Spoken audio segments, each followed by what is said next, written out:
forme de progression de la part de Chelsea. Il a réussi à dégager deux équipes. Il a réussi à dégager une équipe type déjà. Une équipe type et des joueurs sur le banc qui peuvent rentrer et faire la différence. Et on peut voir sur les derniers matchs que Liverpool était capable de perdre des points contre des équipes où on pensait qu'ils allaient en prendre. Ouais. Et que eux aussi, avec leur carte à jouer, aujourd'hui, le fait que Manchester City n'est pas au mieux de sa forme, Tottenham n'est toujours pas là, et que les autres gros, entre guillemets, perdent des points, leur permettent d'être dans cette position de chasseur où ils auront leur carte à jouer sur la fin de saison, que pourquoi pas, parce qu'ils ont l'effectif ils ont les joueurs de qualité qui peuvent aller peut-être embêter Liverpool. Pourquoi pas? Est-ce que c'est aussi l'avis de notre panel d'abonnés du côté des Lomé? On va justement prendre une première réaction à ces sujets. Monsieur, la question elle est simple. Est-ce que vous pensez que Chelsea, cette année, est un vrai concurrent pour le titre? Bonsoir, c'est Jean-David Cho. Je suis Community Manager. Je pense que Chelsea peut jouer le titre cette année. Le club a beaucoup de joueurs, un double effectif avec un qui évolue en Premier League et l'autre en Conference League. La Conference League, je ne vois pas d'équipe pouvant vraiment déranger Chelsea là-bas.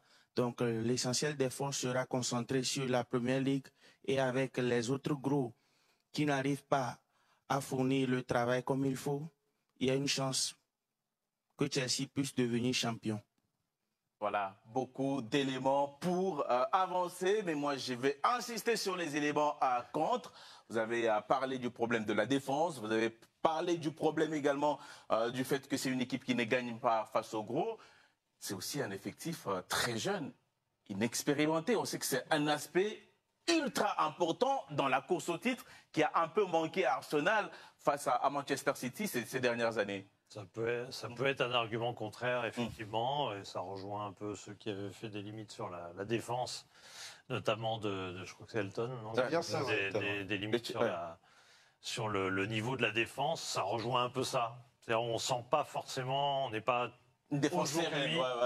aujourd'hui totalement sûr que cette équipe sera régulière tout au long de la saison, suffisamment pour tenir le rythme de Liverpool, Arsenal, peut-être City s'ils reviennent en vie.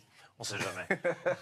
C'est vrai que d'avenir, si Chelsea venait à remporter la Première Ligue, ce serait une rupture par rapport à l'histoire récente du club, parce que on se souvient au début des années 2000, sous Mourinho, premier passage, et sous Mourinho, deuxième passage, le dernier titre en 2015. C'est souvent des joueurs expérience. On avait un point commun, c'était des équipes et notamment des défenses très expérimentées. Et là, on serait complètement en rupture avec le Chelsea. Même, j'oublie le dernier titre, 2017, avec Antonio Conte, avec Marcos Alonso, la défense 1-3 autour de David Luiz. C'était des joueurs, c'était des grognards qui étaient capables justement de traverser l'hiver, même s'ils étaient en difficulté pour mieux finir sur le printemps. Aujourd'hui, je ne vois pas cette équipe capable de réaliser ça, parce que on a oublié de parler d'un élément qui est très important, c'est le calendrier à venir, notamment sur les gros matchs. Parce que oui, tu vas recevoir Liverpool, et par contre, il va falloir se déplacer à Manchester City, il va falloir se déplacer à Arsenal, et ça, ça peut être... Mais justement, est-ce que ce n'est pas un avantage aujourd'hui pour ce jeune groupe, de se retrouver là? On ne les attendait pas, ils n'ont pas la pression... Car peut-être Liverpool aujourd'hui. Parce que quand Liverpool voit que Manchester City, ça ne marche pas fort, qu'Arsenal, ça ne marche pas fort, il y a beaucoup plus de pression sur Liverpool que sur Chelsea. Et donc, ils peuvent avancer masqués. Mais c'est ce qu'ils vont faire. C'est ce qu'ils vont faire. Moi, je pense qu'il y a des difficultés, ça c'est sûr, qui ne sont pas parfaits. Mais en face, les concurrents aujourd'hui dans ce Big Four, il n'y en a aucun qui est parfait. On parle de Liverpool qui marche bien, mais c'est une surprise de voir Van Dijk à ce niveau-là. À n'importe quel moment, il peut aussi de nouveau déraper. Ils ont un milieu de terrain effectivement qui est conforme, devant ça tourne aussi, mais dans les couloirs, parfois, c'est oui, c'est non. Dans les buts, là, pareil. Donc ils ont aussi des fragilités. Des fragilités Liverpool. City, on n'en parle pas, mais on pense bien que... À un moment donné, ça va revenir, mais les points perdus, ils sont peut-être difficiles à reprendre. Et Arsenal reste Arsenal. C'est-à-dire qu'ils sont capables de tout. Et on sait qu'à un moment donné, lorsqu'on va les attendre, ils ne seront pas là. Donc malheureusement, je pense que oui, ils peuvent en tous les cas. J'insiste sur le fait que ce n'est pas le programme, l'objectif du début de saison. Ça, c'est une équipe qui était faite. En tous les cas, l'objectif, c'est de terminer pour se qualifier pour la prochaine Ligue des Champions. C'est ça l'objectif. Mais vu les circonstances. C'est une saison vraiment très particulière. Voilà, absolument, c'est vrai. Oui, ça doit être opportuniste. Ouais. Est-ce qu'elle peut faire date cette saison? Non, moi je pense que Liverpool est plus armé que les autres équipes parce qu'ils ont l'expérience déjà. Ils ont eu l'habitude de se battre sur toute une saison, notamment contre Manchester City où ils ont gagné, où ils ont perdu. Chelsea, c'est une équipe qui est très jeune. Pour tenir toute une saison avec cette pression-là, même si on dit qu'ils avancent masqués et tout ça, à un moment donné, ça va rentrer dans la tête des joueurs qu'ils ont la possibilité d'eux. Est-ce qu'ils vont pouvoir tenir? C'est peut-être la raison pour laquelle Maresca ne veut pas. Mais à un moment donné, on laisse entendre qu'ils sont prétendants au titre. Inconsciemment, s'ils restent à cette position-là, vers la fin, inconsciemment, ça va rentrer dans l'esprit des joueurs, que Maresca le veuille ou non. Donc, est-ce qu'ils seront capables mais il ne faut pas enterrer Manchester City, attention, parce qu'ils sont quand même tenants du titre. Ils ont gagné 4 premières ligues d'affilée. C'est la série là en cours. Donc, mais ça, c'est la logique de dire il ne faut pas les enterrer. Mais quand on voit la réalité, on s'est dit ils sont morts. Mais la première ligue, on sait que c'est un championnat très très difficile. Et jusqu'à la dernière journée, tout peut se jouer. Et après aussi, un élément qui est très important, on a évoqué Maresca, on a été évidemment positif, mais ça reste un jeune entraîneur. C'est vrai, aussi. Il est jeune entraîneur, jeune effectif. Il a une courte expérience avec Parme, il a une saison de Championship avec Leicester, et ils ont été magnifiques la saison dernière. Mais par contre, qu'est-ce qui va se passer? Parce qu'aujourd'hui, on a une lecture positive et bienveillante envers Chelsea.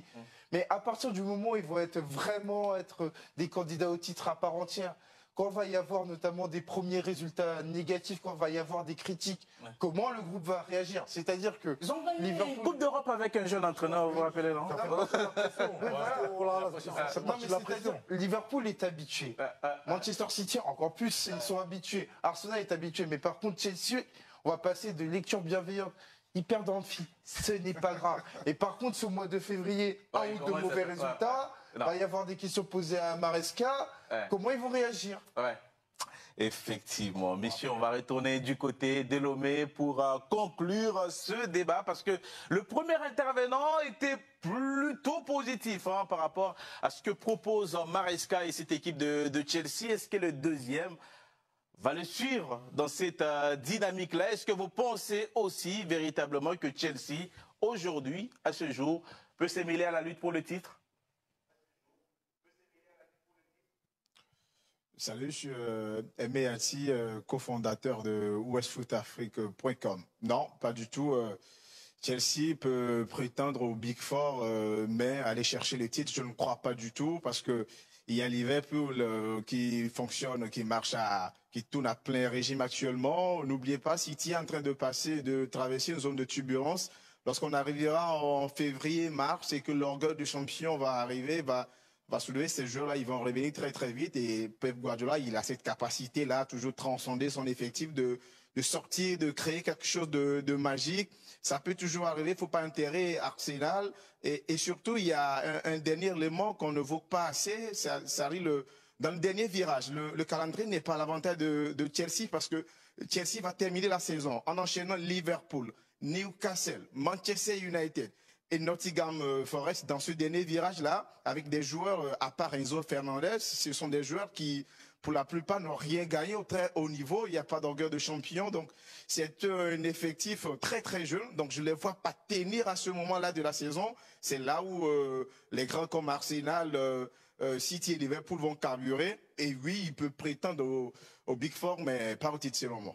Les grands comme Arsenal, il n'est pas d'accord avec vous, José Pierre Fonfon, avec cette dénomination. Si vous venez de vous joindre à nous sur Canal Plus Sport, sachez qu'on est dans les grandes bouches, une édition spéciale avec un panel d'abonnés depuis Lomé au Togo.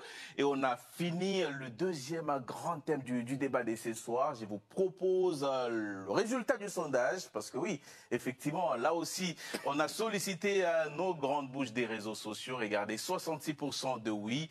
Et voilà, le oui est toujours majoritaire par rapport à cette question. Oui, ça veut dire oui, ils ne sont pas prêts. Ils ne sont pas. Vous voulez tout son interprétation. Ils sont d'accord avec nous, ils sont d'accord Et avec pour nous. terminer en beauté cette première partie, je vous propose une séquence bouche à bouche après avoir effectivement, j'ai oublié de vous donner le rendez-vous, hein, on le saura peut-être ce week-end, pour savoir si Chelsea va se mêler à la lutte pour le titre. Un déplacement à Goodison Park contre Everton, 14h GMT. Et puis Tottenham-Liverpool. C'est pas du tout simple hein, pour les Reds de Liverpool de pouvoir se coltiner les Spurs des Tottenham.